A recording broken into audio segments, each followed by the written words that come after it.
By the way, Rock and Roll Hoochie Coo, Rick Derringer. Rick Derringer? Does he have any other hits, or is that his only hit? I've never heard of Rick Derringer. What? I feel like I only know him from that song. Rock and Roll Hoochie Coo. It's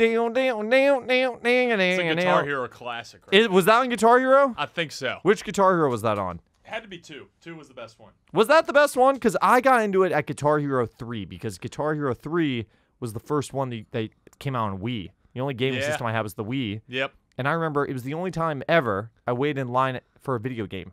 My mom drove me to Best Buy. We waited in line for Guitar Hero 3. I had every single one. I had 1, 2, Rocks the 80s, 3, Aerosmith. I had the Aerosmith one too. The Aerosmith one was great. So great, right? Incredible. But 2 is just so classic. What else is on 2? I'm trying to get my Wi-Fi to load so I can dig into Rick Derringer a little bit. Who else? What else was on Guitar Hero 2? Dude, it was like I think Foghat was Barracuda was Guitar Hero 2. No, that was Guitar Hero 3. What? I'm telling you. Oh. Hang on. Wait. I'm trying to get my Wi-Fi to work. This is a disaster that we're in here. Hang on. Let me try to hotspot this. Guitar Hero 3. 2 songs. Oh wait, hang on. I know what the issue. Heart-shaped box. Nirvana. Dude. Monkey Wrench, Carry On Wayward Son. That was 2? Yeah, this is all 2. Cherry Pie, Beast and the Harlot, Shout at the Devil, Psychobilly Freakout. Shout at the devil. Bam, Surrender. By Cheap Trick. Bottle. Oh my god. No, I'm telling you, Guitar Hero 3 was. You're right about. Don't mess with me, man. I know my Guitar Hero 3. We had Barracuda, Black Magic Woman, 3s and 7s, Even Flow. Flow's a good one. A really good one. Holiday in Cambodia. You ever played that song? Oh, yeah. It's a holiday in Cambodia. It's tough here, but it's life. Oh, man. And then Through the Fire and Flames was the big finale song. What was the deal with that song? Everybody tried. Nobody could do it. It was Dragon Force. Dragon Force. So epic. I've seen. Far away. You ever been to a Dragon Force concert? No, but I will tell you what. If you got here, choke him on the mic a little bit, so we There we go. You're in. You're crushing it. Okay, so Dragon Force. Cooper was about to tell us a little Dragon Force story. I've got a couple more just bangers off Guitar Hero 2. Jessica. Oh my God, that was on Guitar Hero 2 too, John right? the Fisherman, Killing in the Name, Last Child. Personally, maybe my favorite Aerosmith song. Really? Why? Because it's funky. Mama Ken's my actual favorite. You know what's so funny? I'm not like sucking up to you, Cooper. I wouldn't do that. Mama Ken's my favorite Aerosmith song. No shit. It was also the first Aerosmith song I ever heard. Yeah. So I feel like that might be why it's my favorite. I just love that riff. It's killer. And I mean, does he say shit or she it? This is a very controversial topic in the Aerosmith world. People have been talking about it. People have been talking about it for decades. Of time. Decades. First Aerosmith record, Mama Ken, right? So yeah, I think Toys in the Attic. That whole no, that's off the self-titled Mama Ken. Mama Ken is? Wait, hang on. I thought Toys in the Attic was their debut. No, they had a self-titled. You've been right once so far today, so. Well, hang on. They had a self-titled Aerosmith, came out in 1973, and it had Mama Ken on it, had Dream On, was on the first record. Really? I swear to God, fact check me. Toys in the Attic came out in 75. No shit. Would I make this up? No, I don't think you're lying to me. By the way, between the self-titled and Toys in the Attic, you also had Get Your Wings. So Toys in the Attic was the third Aerosmith record. Good God. And Get Your Wings had Same Old Song and Dance, Train Kept It Rolling. First concert I ever saw was Aerosmith. I've never gotten to see him. Really? I think they're on the farewell tour right now. Are they touring right now? If they come around, we should go see them. I would love to. I want to see them one more time before I don't get before they go on their 8th farewell tour. Before they go on the 5 years. Yeah, before they play again on their next tour, I want the chance to see them again. Yeah, my parents got to see him with Lenny Kravitz. I feel really? like that would have been a killer. Just killer. How long ago was that? That had to be 10 years ago. Long time ago. Yeah. First concert, ZZ Top and Aerosmith. Incredible. At Jones Beach in New York. Dude, best venue out there. Do you feel that way? Because love Jones. How do you even know about Jones Beach? I lived in New York for a summer after my junior year of college. Yeah. And we went, it was Stapleton. Stapleton at Jones Beach. And I just looked up a picture of this place. I was like, this can't be real. And so we just took the LIRR up to, Jones Beach. And it was even better in person than in the pictures. It's my favorite venue. Slaps, man. It's you're right on the water. Yeah. And when I saw my first concert, ZZ Top Aerosmith, the lightning was flashing behind them. Incredible. As they were playing, and I was like, this is the best thing ever. That is so rock and roll. It was incredible. What'd you do in New York, though, when you lived there for summer? Were you like interning? Sold beer for Anheuser-Busch. I was an intern. Really? Yep. And you just thought, I want to live life in the big city, New York. It was, so I just kind of wanted to do one more little internship thing. Oh, I knew I wanted to do music, but I wanted to do, normal college kid summer. And Anheuser-Busch job came up, and I thought, this is cool. Beer's tight. That'd be awesome. And they actually placed you wherever they wanted to place you. So you got the internship, and then they were like, we're going to send you. Yeah, you're living in New York. So it was either New York, like Dallas, Atlanta, St. Louis, or like L.A. or something. So I was like, those are all pretty cool. I'm glad it was New York. I living in New York for a summer was badass, man. Did you ever think about moving to New York, or no. Too much of it? No. Why? By month 3, I was out. Just too much? Like, I like having a car. Yeah. And like, I hate having a car. I'm sorry about that. I grew up in New York. I don't know how to drive. Are you from Manhattan? Well, I grew up just outside New York, Westchester, New York. Very nice. And I learned how to drive late. I'm a horrible driver. Like my friends, I drive with my friends, and they think I'm like the worst driver. When you pulled up in here, it was a little sus. Get the fuck out of here. It was fine. It was totally fine. But most of the time, like when I'm on the highway or when I'm merging, like or I'm doing stuff, like I'm horrible at parking, parallel parking. Like I'm just not a great driver because I never grew up driving. I kind of learned how to drive when I came to Nashville. Well, I mean, I'm sorry, man. You kind of got to drive here. That's why you didn't like New York, because you liked having a car? No, it was so expensive. Everything. Yeah, it's ridiculous. And like, I just like, it's still my favorite place to visit. Really? Like, I love going up there for a weekend. Like, really? I proposed to my fiance in New York because that's where we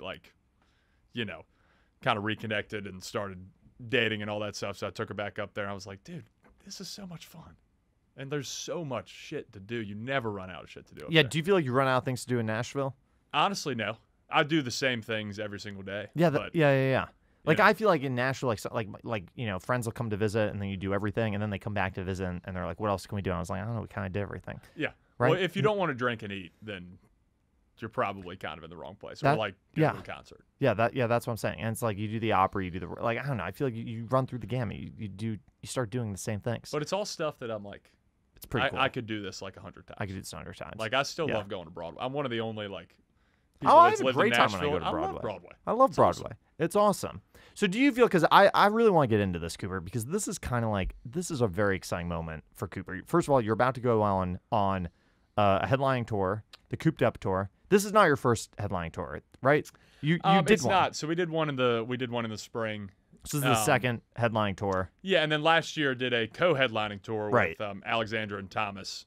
But yeah, this is the second, Cooper Allen headline tour. Is it getting bigger, do you think? Like, or are you still trying to hit markets for the first time, or like what's the big picture thing with this tour? Yeah, it's a mixture. Like, we're definitely still hitting some first time markets and trying to build some markets, but some of it is either repeat areas or places we went to, last year on the In Real Life tour, or something like that. And it does feel like it's getting bigger, and the tickets are moving faster. We're playing bigger rooms, and there's still some markets that are slower than others for sure. But it feels like overall, it's like, damn, I don't really know why they keep coming and that more people are showing up now. But it's awesome.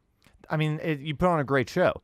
Have you felt like I feel like a year ago or 2 years ago, I felt like everyone was kind of writing you off a little bit. Like, or they weren't taking you, the industry was not taking you seriously. And you were building this following, and you had millions of followers. And now I feel like people are starting to come around to Cooper Allen.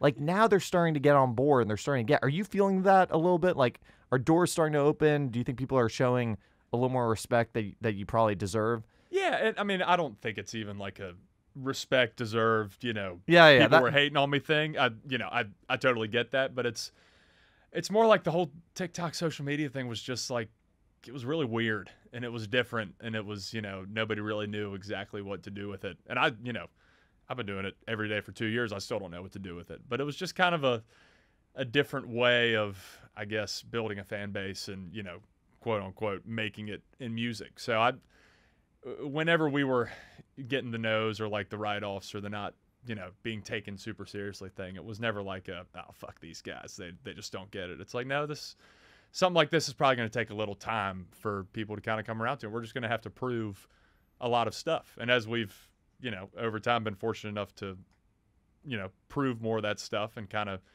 grow this thing and continue on kind of an upward trajectory, then, people started to, come around on it a little bit, and it's cool. Were you really that cool about it? Because I feel like hell no. No, because I would be looking at, like, you quickly had more followers and more streams and more fans showing up to concerts in real life than like most young label signings have. Like, I feel like that's a real fact, and it feels like people in town were like they were kind of, I don't want to say they were writing you off, because I actually know a lot of people that were massive fans, but there was maybe some corporate red tape or stuff where it just like didn't make sense to sign you at the time. Now you're leaving them in the dust. But like, I just feel like that would be frustrating, that you're like, what else do I need to do? My numbers, my stats, everything is bigger than everyone else who's getting signed and who's getting these big industry looks. And early on, I felt like they were kind of writing you off a little bit. Is that fair to say, do you think? I mean, in terms of reacting to it, it was like, yes, you want all of the things that you expect to get when you move to Nashville and you want it to happen. And then you do something and you think that, XYZ is going to happen because you do this or sell a bunch of tickets on a tour or something. It kind of took a shift in perspective of like, did I move to Nashville to, do this industry side of it, or do I move to Nashville to try to, connect with as many fans with my music and with, my persona or whatever as possible. So when I shifted the perspective to, okay, we're going to measure success, not in terms of really anything but fan consumption and people coming out to shows and liking the music. And then the rest of that just kind of falls in line if you grow that other side big enough. So that was kind of the perspective I tried to keep. And of course, we're human. I'm competitive as hell, and you get pissed off sometimes and whatnot. But that's just this business, man. Nobody owes you anything, I don't think. And you should never expect to get something out of this business, because that's just not how it works, and it's not how it should work. It works in a pretty cool way like that. Yeah, right. Was originally, like, before you started to have big success on social media, were you thinking that your big break was going to come by signing the record deal and having the radio single and maybe more of a traditional path?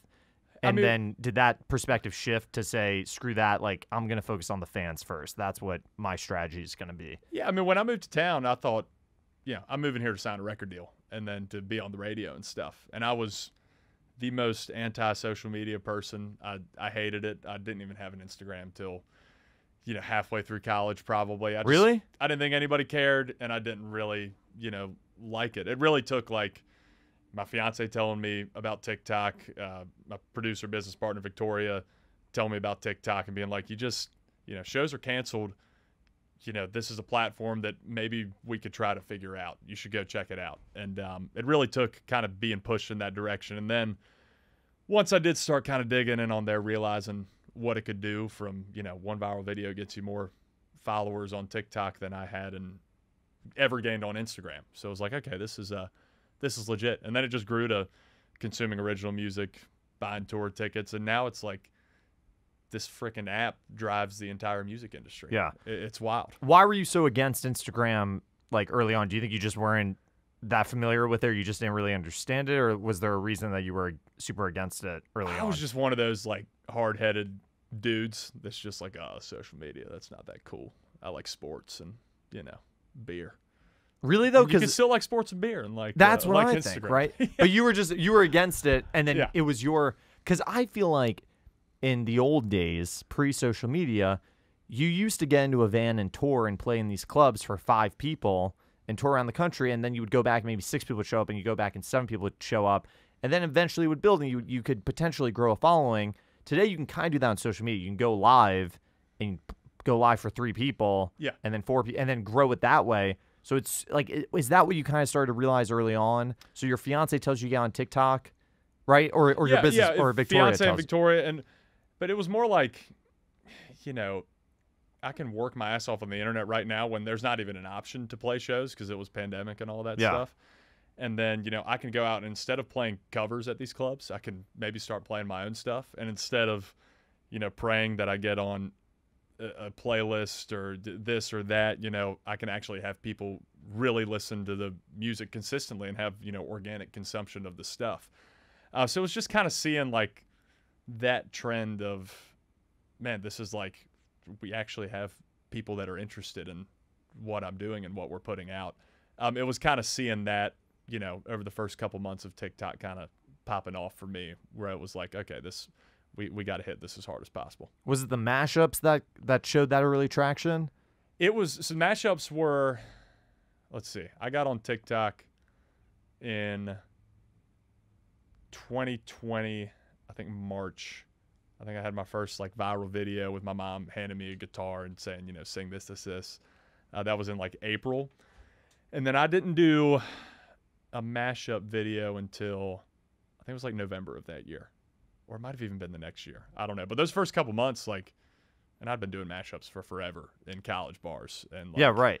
That was just when you have a 4-hour set, night after night, and you're just trying to kill time. It's like, let's see how drunk people are. Let's see if they notice that we're just playing the same chords over and over again and just like riffing 30 seconds. So it was kind of like laziness. You would start doing these mashups. Laziness and alcohol, probably. I feel like it's hard to put them together, though. But it was the band. Basically, if you have a big band, yeah, or even a small band, but a band, you just tell the band, hey, loop this one progression. Yeah. It's really easy, and I'm going to just sing over it. We don't even need to rehearse it, but we're going to kill 10 minutes here. Exactly. I think our record was like 30 minutes. Like 30 minutes on a mashup. Incredible. Incredible. Yeah. Cooper, he's very humble, Cooper Allen. Oh, man. No, I will say, those days when we were doing the long ones, it was like bass player, me, guitar player, and we would switch off. So, oh, that's cool. You kind of had time to think about what you were going to throw. I think this is the cool thing that people might not realize about Cooper Allen is that you spent years like honing your chops on Broadway, on the Tin Roof circuit, so that by the time you finally had big momentum on TikTok, you kind of already knew how to be a performer, right? Like you sort of already knew how to put a band together and play with a band. And I think that's sort of a cliche thing that people are seeing in the industry right now is like they're having this viral success and they've never played in a band or they've never toured or they've never done any of this, and then they're scrambling to put it together. But by the time you started to have success, you kind of already had those performance chops, right? Is that fair to say? Yeah, I mean, performing has always been what I liked most about this whole thing. So, I mean, I started my first band in 8th grade and really, played pretty actively all through high school and really ramped it up in college.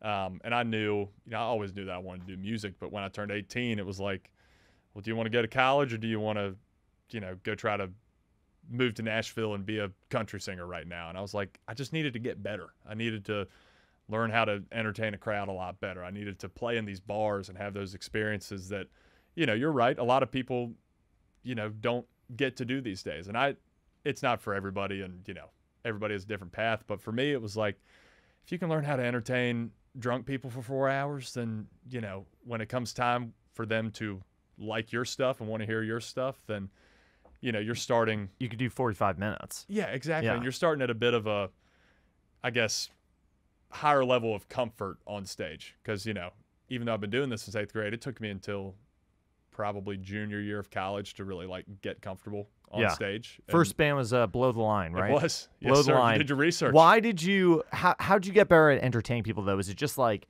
you do 100 shows and you realize nobody's paying attention and then you go, let me see if I try this one line or if I do this one charismatic thing?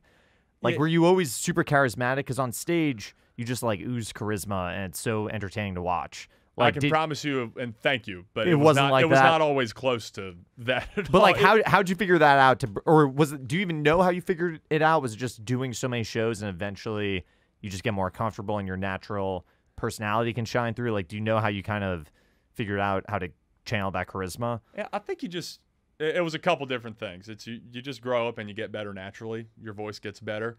You learn that you probably shouldn't drink so much before a show. Yeah, right. Your voice will sound better if you don't. And you can kind of control yourself a little better. And not that I was stumbling at shows, but it was, it was early college. It was like, this is fun. And then I kind of started playing with some guys that had done the church circuit a little bit. And so we started playing with in-ears. We started playing with some tracks. And then, so once, you're playing the song, you don't got to worry about the band knowing the songs or anything, or you don't got to signal when we're supposed to hit the chorus. It's all just, click and cue in your ear. then that kind of frees you up a little bit. And then it was mainly just like, dude, I just kind of stopped giving a fuck and just like I think of Kid Rock, and Kid Rock on stage runs around like a maniac. And that was a big concert for you when you saw Kid Rock. That was super eye opening for you. Yeah, that's why I started my band. And so you think about his performance style, it's just so much energy and so much just like him being himself and just having fun and trying to put on the best show for the people that are there. And so it just kind of, it hit me over time that, you know, you should probably just like loosen up a little bit, man, and just kind of have fun and go crazy. And people are going to like that more. If you go crazy, they're more likely to go crazy in the crowd, and that's what you want. So. Are you because you really do have this like unique charisma? You might not even know that you have it, but you just like this way of talking. Like it's very inviting, and I think it's part of your success. It's just like you kind of just get sucked into Cooper Allen. But is there someone like when I do this, I kind of think about like what would Howard Stern do, or like what would Jimmy Fallon do, or like what would Joe Rogan like? You know, there's a lot of personalities going through my mind that I'm trying to potentially channel bits and pieces of. Like, is it Kid Rock for you? Like, is there someone that you're trying to, you know, still be original and put your own spin to, but are you thinking of other people who have done this? And like Garth, for example, like, are you thinking about like, what would Garth do in this moment? And then how do I make this Cooper Allen, right? Like, do you have that kind of thought process? Yeah, it's like I'm looking at a young Howard Stern over there. Get man. the You're fuck doing out a of great here. job. Get the fuck out of here. You don't even know. Jesus, what was that? Oh my God. This whole place just exploded. Good God. Oh my can't see my pants. God. Oh my God. Woo. All right, we're back. All right, we're going to channel it back in here because we almost just died. Also, the air conditioning is broken in here right now. So if we look a little sweaty, it's the air conditioning. That's because we're working hard. Or it's because Cooper's making me nervous. It's a little bit of both. But you know what I mean? Like, are there people that you're thinking of when you're performing? So, Kid Rock, you know, I've actually never gotten the luxury of seeing Garth live, but I've seen videos. I know, you know, how he conducts himself up there. So Garth's definitely one of them. Kenny Chesney's one of my favorite concerts I've ever seen. Eric Church is one of the best concerts I've seen. Miranda Lambert was one of the best entertainers I've seen. Yeah, she's really great, right? Really great. Yeah. Really great. And then out of genre, but I don't know if you ever heard of the Struts. Oh, I love the Struts. Dude. Great band, right? Great band. I want to be in that band. I saw them at the Basement East. Were you at one of the Basement East shows? They've played a couple times. Years ago. Yeah, a couple years ago. Yep. I went to 2 of them. How I think. fucking awesome are the Struts? Unfucking believable. Unbelievable, right? And it's like that first album that everybody wants. Oh my just God! Banger after banger, and that guy. Great record. I mean, it's a modern Freddie Mercury. Nobody's as good as Freddie Mercury, but he's kind of channels that just energy. Reminds me of that, and that entertainment style. I try to do a little bit of that. Not that I can dress like him or be nearly as cool as him, but it's kind of like a glam rock thing. Yeah. Is it just a confidence on stage? He's just super confident on stage. Yeah, and he works. You know, he does a crowd and response thing. You know, better, as good or better than anybody I've ever seen. And maybe because I got to see him in a club like a Basement East or like Cat's Cradle and Carborough, but I don't know. He's just the man. So it's a combination of a lot of different people that I've gotten to see. Performances have always moved me more than songs, even. That's, you know, from my first concert, it's always been about the show for me over even the songs. So. Yeah, I totally feel that. At the Strut show, were you there when he made everybody get on a knee, like on the floor? Yeah. And then, I kind of forget what happened, but he made everyone get on a knee, and I've never seen anyone do this, where the entire crowd basically, like, got on a knee, and then he started ramping up the song again. Yeah. And they got everyone to, like, jump up again and like sing with the song. It was crazy. It was like a modern day, a little bit softer now, a little bit softer now, and then whenever what movie is that? Animal House. Right, exactly. It was just like that. Yeah. But because I think what's interesting about you that I think everybody wants to figure out is sometimes people will have like big internet success, but it doesn't translate to ticket sales or people don't come out and see you. You might not even be able to like fully define this, but like you're selling out these venues, like your 2 shows, your tour starts this weekend. And the first 2 shows are like already sold out. I know your VIPs are like mostly sold out, your VIP tickets, like this thing's crushing, but like not everyone who has massive viral success can move tickets the way you're moving it. Do you have any sense? Is it something about the content, do you think, or do you have any sense about this, or it's like a mystery? I have no idea. You have no Honestly, idea. I've asked myself the same question because you wake up or you walk out on a stage and you're like, I mean, how did this happen? It's really, really cool, and it's so fortunate. I mean, I guess people just see the content and are like, that's probably a fun guy to see at a show. And it's a combination of that. And, I think they just kind of like the songs and, feel like they could see themselves having fun at one of those shows. And then also with TikTok and, I preach it to my fans because I really mean it. It's like they have single-handedly created my career. And the fact that I'm even able to go out to a room and play music is because of them getting in early on this internet thing. It wasn't, and no offense to any of these things, it wasn't radio, it wasn't a, label, it wasn't any of that stuff. It was fans taking interest in it. And so I think there's sort of kind of a sense of ownership with them, with that whole thing, that I think is maybe part of it too. But yeah, I can't really put a finger on it. And, it's just always going to be super humbling every single time anybody comes to the show, man. Yeah. Do you feel like one of the things that you hear a lot of people in the industry talking about is how the app is defining the sound of music? And maybe that's a good thing, but maybe it's a lot of people are saying like it's a bummer because if the song doesn't go viral on TikTok, you just don't put it out. And maybe that could have been a great song, or maybe that could have grown on someone, who knows? But do you feel like the app is having an impact on the music that you're releasing? Like when you're writing, are you like, what's going to go viral? What, like this new song, The Fridge, is coming out, which I think is a great song. I think it's really funny. But like, do you think it's a negative? Like this is what everyone's kind of talking about right now. It's like a hot topic, is that the app is maybe having a negative impact on the music that people are putting out. Do you feel that way, or you're not really thinking about it? I think there's kind of a fine line of like, I still try to release huge viral songs. That's what I want to do. That's going to drive the most traffic in and all that stuff. But I also, there are plenty of songs out there that I release that have not gone super viral and that just like I want to release because I like it and because, fans are going to like it and stuff. Like that Hitting Your Friends Up song. That song just meant a lot to me. And the fans that did hear it, really enjoyed it. So it's a lot to them too. Yeah, I think it more than anything gives you an opportunity to just like release a bunch of stuff. And if it doesn't go viral, then it's not like there's no harm in putting it out. You're putting out a song. If nobody sees it or if nobody likes it or listens to it, then nobody saw it. It doesn't matter. You can just do it. And it's at the very least you have something out there for people to listen to that, maybe heard your big viral song and then they go back and they get more invested in your artist career.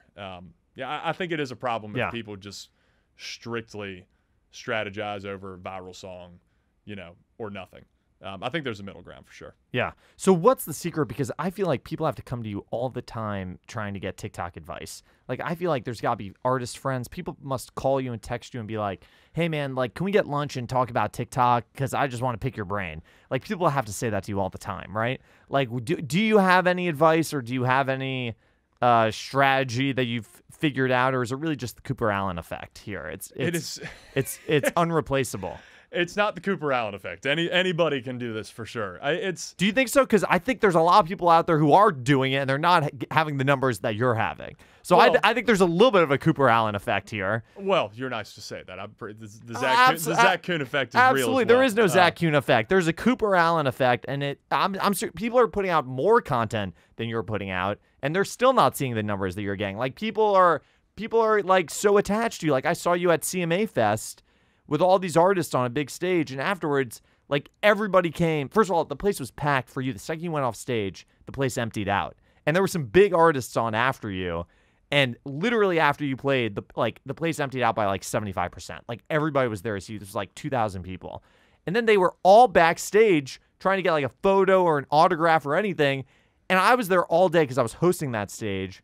And there were some big artists on that stage, and nobody had the response that you had. Walker, we got to start bringing Zach out, man. This is good gas right here. Nobody had the response. I feel awesome right And now. by the way, all those other artists that were big artists had have big label resources behind them, and they had like some of them even had songs on radio. Some of them had big teams, and you and I don't like. Do you at that point? I know now you've got a management deal in there, and Victoria's been with you from the beginning. But at that point at CMA Fest, was it kind of just you?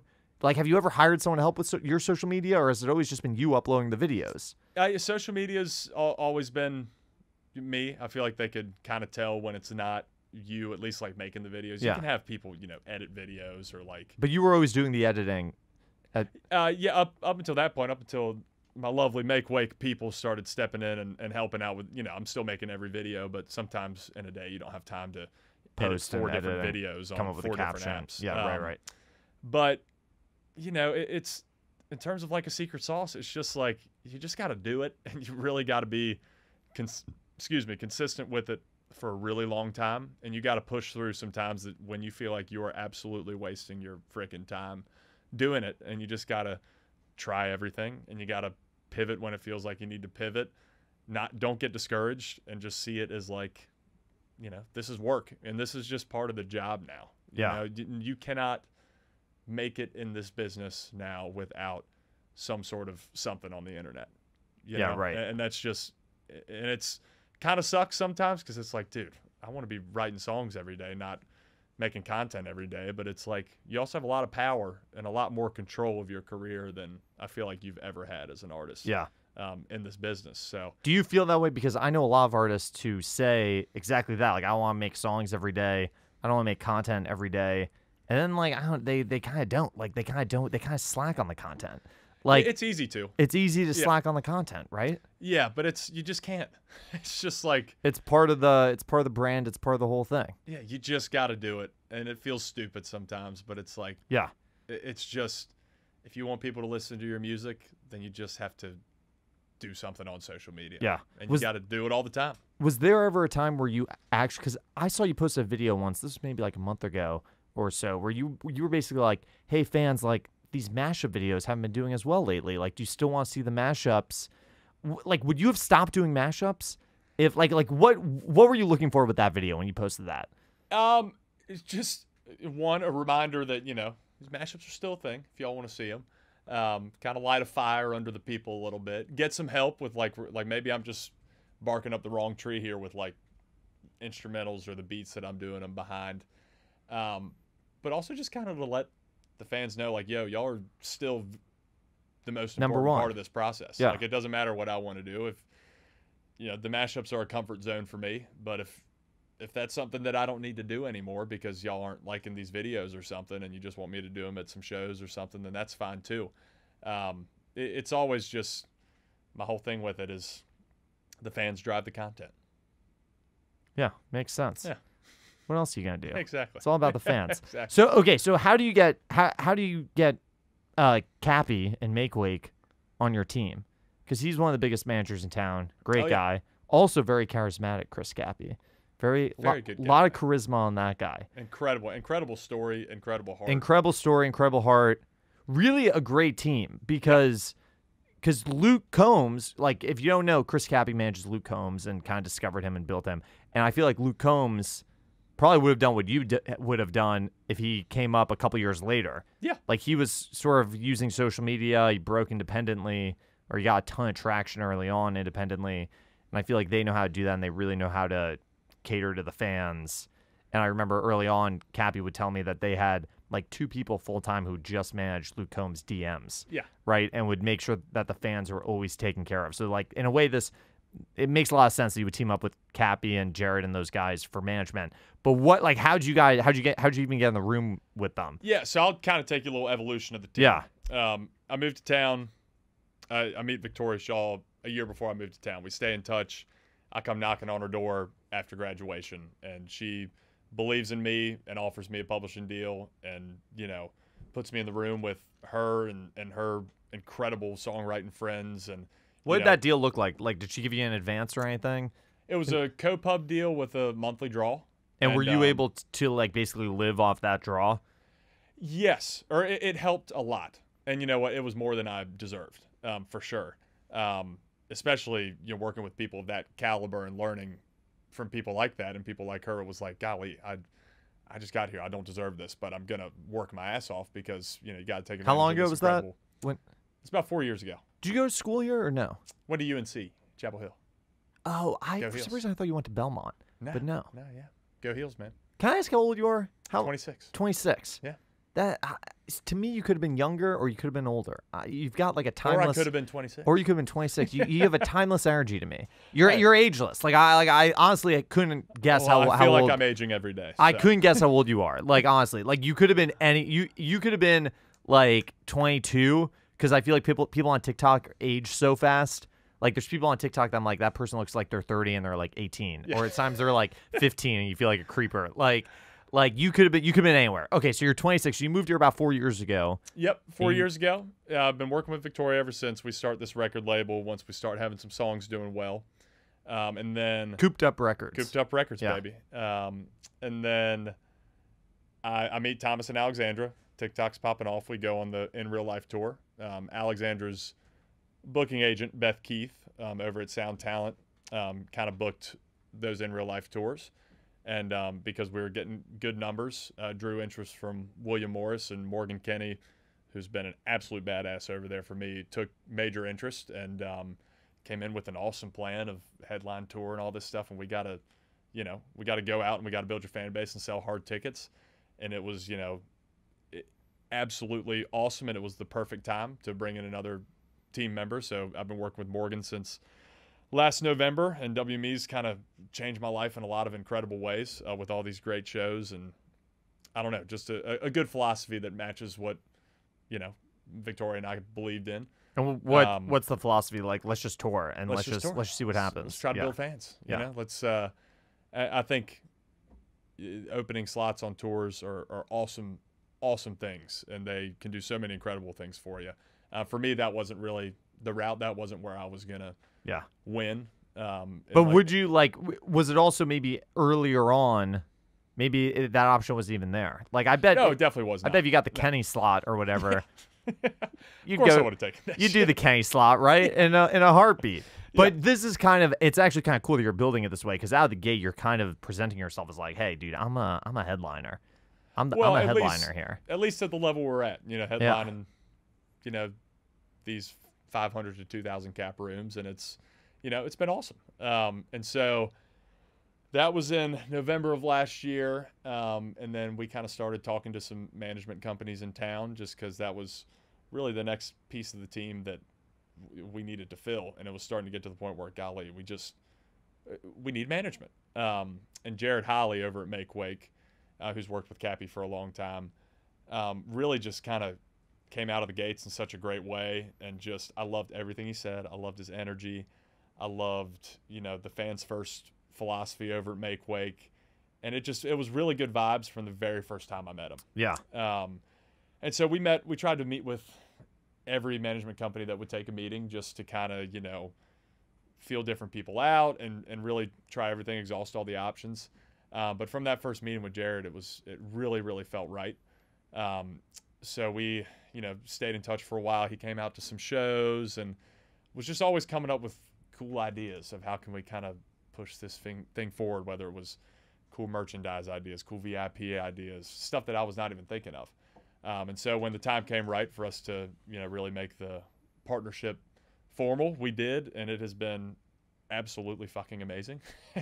Cappy's unbelievable, Jared's unbelievable, Walker's unbelievable, the whole team.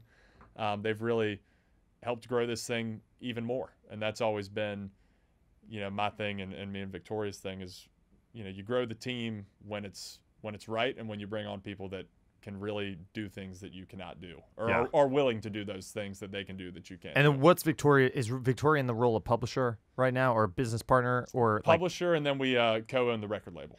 And are you still putting out stuff through the record label? Yeah. And it still runs. Yep. What was, because you did this video with Colt Ford that was really funny. Yeah. And you were like, we're at Cooped Up Records, and then there was like a receptionist and a marketing person and like this, and like you played all these people, and you basically like pissed Colt Ford off in like a joking way. It was a really funny video. Where'd you shoot that? That wasn't Cooped Up Records. That was like a giant facility. Wish we had an office like that. That's Average Joe's. That's Average Joe's. I've actually never been in that office, but that looks like an unbelievable office. Yeah. Oh my God. Where is that? Is that around here? Like around town? It is down Nolensville. Don't get the exact address, but it's kind of in that area. Give you the door code too. Yeah. Just down Nolensville a little bit.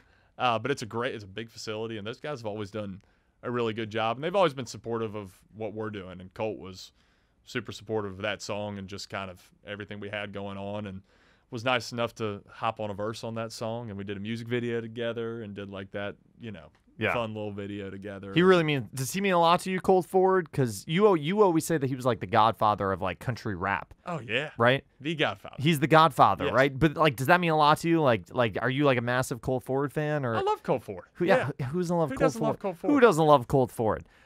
Wait, so I threw you off here. So Cappy, so you bring on Cappy and Jared. I remember Jared probably maybe 6 months before you signed with him. Yeah. He called me out of the blue and he was like, "Hey, what do you think of Cooper Allen?" I was like, "I think Cooper Allen's a star." I was like, "I think Cooper Allen's great." He was like, "Okay, cool." He was like, "All right, I'll talk to you later." I was like, so maybe we should be giving you a cut. Is that what you're saying? Probably. No. No, the point of that was like, I think he believed in you early on. Like, I think he was always kind of eyeing you and believed in you early on. You could tell it was very genuine interest. It wasn't just like, oh, this guy's doing this. He's starting to move some tickets. Let's take. No, he believed on you early. Yeah, absolutely. You got one of the best in the biz. Has it been announced yet that you're? I know everyone kind of knows this, and you even said this on on TikTok. There was a video, but I don't think there's been like a press release or anything, right? I think we're pretty close to a press release because we wanted to wait until fall tour. We're doing a big Brooklyn Bowl show that we're announcing. I think that we're announcing that this week, maybe. In Nashville, Brooklyn Bowl? Yes, yeah. Nashville, Brooklyn Bowl. I want to come to that. That's November 10th, man. November 10th. Yeah, buddy. What am I? I'm trying to think if I have anything. November 10th. It's a Thursday. You don't have anything. I don't have anything. I'm going to be there. Here. I'm going to be there. Come on. Cooper Allen on the podcast. New song, The Fridge, is coming out. He's teasing this on TikTok right now. And this song is really funny. Thank you. I think this could be a good song. Are you getting good reaction on it? It's gotten great reaction. Yeah. We kind of went in the room and, I love the shit out of Afro Man and his songs. And I was like, well, we should write like a kind of Because I Got High sort of thing. That's a country song. And that's what we came up with. And I love the trumpets in it. It's super weird. It's super different. Super fun. And I think it's going to be really fun at shows. So it's gotten good fan reaction for sure. Yeah. Is it cool that, like, is it cool to show your dad some of the stuff and for him to see some of the success that you're having? Because I know he sometimes makes a cameo in your content. Oh, dude. And I feel like it'd be cool to see this success and then be able to, like, show it to your parents, right? And, like, have them be like, hey, all those, I don't know if they ever got you guitar lessons or anything, but it's like, I don't know. Did they believe in you? Maybe they didn't believe in you. I bet they did. I'm sure they did. I will say so many musicians have the story of like, my parents didn't want me to do this, nobody believed in me. I didn't have that support. And I've just been really fortunate that was never the case for me. I've got the two most supportive parents in the world. And then, aside from that, the two most supportive older brothers in the world. You're the youngest? I am. Yep. Me too. I'm the youngest. And the youngest always does something creative. I tell you what, we're pretty special that way. Cooper and I are very special. Yeah. It's true. Yeah. We're incredibly special. Yeah. That should be a t-shirt, just special. But it's got, like, you even brought your dad out in a show to sing a song, right?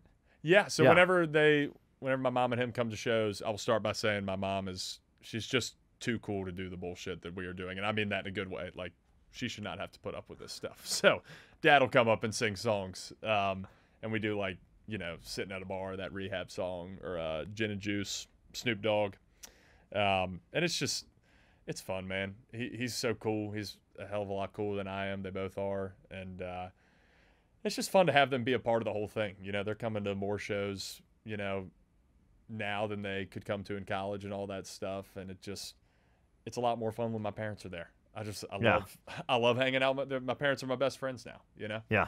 Yeah, it's cool. Yeah, dude. I love seeing that content with your dad on TikTok. It's great. He's pretty... he'll act like, I don't want to do this. It's like the anchor man with the jazz flute. He's like, no, he's don't make me sing. Don't make me sing. And as he's sprinting up to the stage. Yeah. Oh my God, he loves this. Please. And and you're engaged. Your fiance is she's a nurse. Am I right about that? She works in clinical research. She works in clinical research. Yeah. So she works remote here in Nashville. Company based out of Winston. She does clinical trials and helps a lot of people. How'd you guys meet? Did you guys meet in college? We were best friends all through high school. Most of college, she went to NC State. I went to UNC, 30 minutes from each other. Yeah. We just kind of stayed friends in college, and then we're both living up in New York. We just kind of reconnected, for the first time in a long time. Kind of that first night we were there up in New York, and I mean, to be frank, we just went to a bar and we drank a lot of tequila and we ended up making out, which was pretty awesome. Yeah, I was gonna ask how you get out of the friend zone into the zone. Yeah, it's we are fully in the zone now. You're in the zone now. Yeah, it's drinking, it's drinks. See, I don't drink. I feel like if I did drink, I could get into the zone a lot more frequently. And that's the one thing holding you back. Man. That's the one thing holding me back is I don't drink. like this is a great story actually. You just run into her at the bar, or you just you went to the bar together. Yeah, we went out together and with a couple friends. And I mean, to be honest, I'd had a huge crush on her since she came to my school in 10th grade, and so I really honestly had like a gigantic crush from 10th grade until we really started dating. So it was always like, golly, if the chance ever comes up, if it can ever happen, you at least got to shoot your shot, man. You got to try. Yeah. And that night it worked, and she was into it, and we never looked back. Man. And then what happened the next day? Are you texting her? Yeah. Or whatever? And you're like, hey, can we go on a date? Yep. Or you're kind of broaching this thing because you're like, was this a thing, or was this like a Friday night at the bar? We were kind of drunk, kind of thing, or is this a thing? Well, yeah, we were such good friends where I think we both knew that if it was, if it happened, it would only have to be a thing. Like we wouldn't just do that and like just kind of fuck around, for lack of a better word. Yeah. We just kind of, I think we both realized it could be something, and here we are. Oh my! The ring is on the finger. We're planning the wedding. When's the wedding? Next year. Next year? September. Where's it gonna be? Around here or? It's gonna be up in North Carolina mountains, kind of up by Boone. Oh my God! It's gonna be unbelievable. Small wedding or big wedding? It's looking. You're pretty famous now. You might have a lot of people. Cappy did Luke Combs' wedding. He officiated it. Really? Yeah. Is there a chance he could do your wedding? Cappy can be the best man if he wants. Really? No. You gotta have it. I have a feeling it's not gonna be my Cappy. father's my best man. Yeah. I'm sure. I bet there's someone else too. There's gonna be a bunch of people. Cooper Allen, the podcast. He's getting engaged. He's about to go on the road. The Cooped Up tour. You need to check out Cooper Allen. How do people get tickets? CooperAllen.com. Is that? I actually think that works too, because I think we got that domain. CooperAllenMusic.com. CooperAllenMusic.com. Yes, sir. Check the tour and buy tickets. I gotta tell you, I'm not fucking around here. Cooper Allen puts on one of the most entertaining shows you're ever gonna see from an artist who's on the rise right now. He's gonna knock you out. You will not be bored for a second. The energy is off the hook. The band is incredible. If you're a fan of Cooper Allen and you're even debating seeing him on the road, grow up and go see him on the road. It's just it's insane how good it is, how fun it is. It's everything you want it to be and more. He's gonna knock you out. And The Fridge is coming out this Friday or in September. No. It's mid to late September. We haven't landed on a date. What are we waiting on? Like what's the hesitation? Why can't we just pick a date, Cooper? The fans want a date for The Fridge. It just everything takes a while. And it's nobody's fault. What do you mean? What takes a while? Is the song done? Are we singing on the song? The song is done. Song's done. You got the artwork? We just got artwork. Put this thing out. What is taking a long time? Walker, you hear that shit? Walker, man? What are we? The fans want The Fridge. What are we even waiting for? I wanted to put it out today, and Walker said no. I would have put it out today. Who gives a fuck? Just put this thing out. What are we waiting for? Oh my God, The Fridge, baby. This thing is funny. This drinking is good. song of the fall, man. This is the drinking song of the fall. Do you need a drinking song in the fall? I think Always. You probably do. It's football season, man. Football season, baby. Come on. The Fridge is coming out. How do we get you to a mashup? Can we do a mashup? Can we do a little mashup together? How do we do a mashup together? What's your vision here? You tell me. Usually when we do like how do you normally do it? Yeah. You just kind of fire off artists, and I'll just like sing it, and then just. Well, I kind of want to do it with you to see if I could do mashups. You want to do it with me? Do you pull up beats or whatever? Is there a backing track online or something like? Yeah, play. How do you typically do this? You and I will have a little riff off up here. By the way, I don't know if I can do this. I'm sort of just throwing myself into it. You were going out on a limb right here. I'm going out on a big limb. I have never done this. This is wild. I just see you do it, and you make it look very easy. So I want to. I feel like it's probably not that hard, although I think it is hard. Let's just see. So wait, so I pull up like a little backing track, like what should I pull up? Like I don't know, Blurred Lines instrumental. Blurred. See, we did not plan this. No, for anybody watching. This is so far from planned. Yeah. Let me just see what this sounds like. It's about to be so bad you'll be able to tell it's not planned. Here's what's gonna happen is Cooper's gonna be great, and I'm gonna like not be able to do it. Like I'm literally not gonna be able to do it. I got an ad going here. Okay, here we go. So this is the. Oh geez, another ad. Okay, this is the Blurred Lines instrumental. right here. Let's see what this sounds like. Is this coming through at all? Are we able to hear this? Yeah. I'm kind of getting it. You're getting it? Okay. So why don't we just kind of go back and forth here? You want me to start? Yeah, I definitely want you to get start. To the top here. Well, this looks like a job for me, so everybody just follow me because we need a little controversy and it feels so empty without me. Yo, this is the story of about how my life got flipped, turned upside down, and take a seat, sit right there. Let me tell you how I became the Fresh Prince of Bel-Air. Cutie the Bomb met her at a beauty salon with the baby Louis Vuitton on her arm. She said, I can tell you rock, I can tell by your charm. For us girls, you got a flock, I can tell by your charm. Well, the real Slim Shady, please stand up. Please stand up. Please stand up. Tell me why he ain't nothing but a heartache. Tell me why he ain't nothing but a mistake. Tell me why I don't know what song to sing, so I sing in the one that Cooper just sang. And one more time. Romeo, take me somewhere we can be alone. I'll be waiting. All that's left to do is run. Sing. Oh my God! Wait, one more. Princess, it's a love story, baby. Just say yes. Oh fuck! I can't think of what else to sing. I can't go out like this. There you go, my neck, my back. No, don't do that. I can't go out like this. Is that the thing? Give me one more. Give me one more verse to come up with a song. I think you have to. I think you got to come up with this. I need to come up with this right here on the spot. Yep. Let me think about what. God, there's so many songs that I could sing. I can buy you some time here. Buy me a little bit of time. I just want to get one more verse in. Gracious ass, bodacious, flirtatious, trying to show patience, waiting for the right time to shoot my steam, waiting for the right time to flash them keys. Sunday morning, man, she woke up fighting mad. You got to give yourself some more credit. This is not bad. Searching on and on about the time I had. And by Tuesday, you could say that girl was good as gone. And we're gonna wrap it Don't here, waste your time Cooper on Allen. me. You're already the voice inside my head. This guy right here could go all day. All right, we're wrapping it here. This is the Robin Thicke Blurred Lines official instrumental. There were some good moments there, and there were some moments that I think we could have worked on. But for a debut mashup, I'm not mad at that. You should. When I did my first mashup, I was about 15, young and green. Yeah. It takes a long time to build it up, man. Don't get discouraged. No. I'm in it for the long haul. Yeah, you're gonna be fine. Yeah, I remember my first mashup, and then my mom got a job. Oh, doo-doo. I don't even know what that means. You know who's never done a mashup? Who's never done a mashup? Howard Stern. No, of course not. There you go. Of course he's never done a mashup. Oh, he's never done a mashup. Come on. Cooper Allen coming into the studio. We owe him a lot. We owe him. He's opened up about his journey.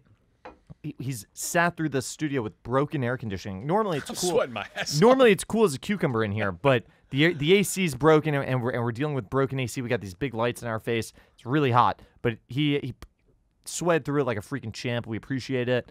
And I'm telling you, Cooper, it's like there's no one coming up right now that I think is as entertaining as you are live, who's on the come up. Like you're fucking in this, man. You're out playing shows. You're doing the thing. Some of these festival things you're doing, you're playing in front of like thousands of people.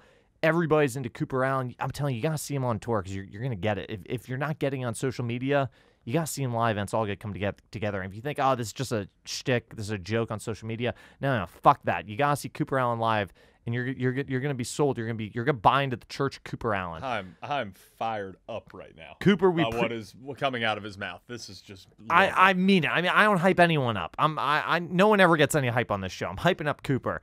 We appreciate you coming into the Chase studio, taking some time out of your busy schedule, doing a little mashup with us, and we'll see you next time. You the man. Thanks for having me, brother.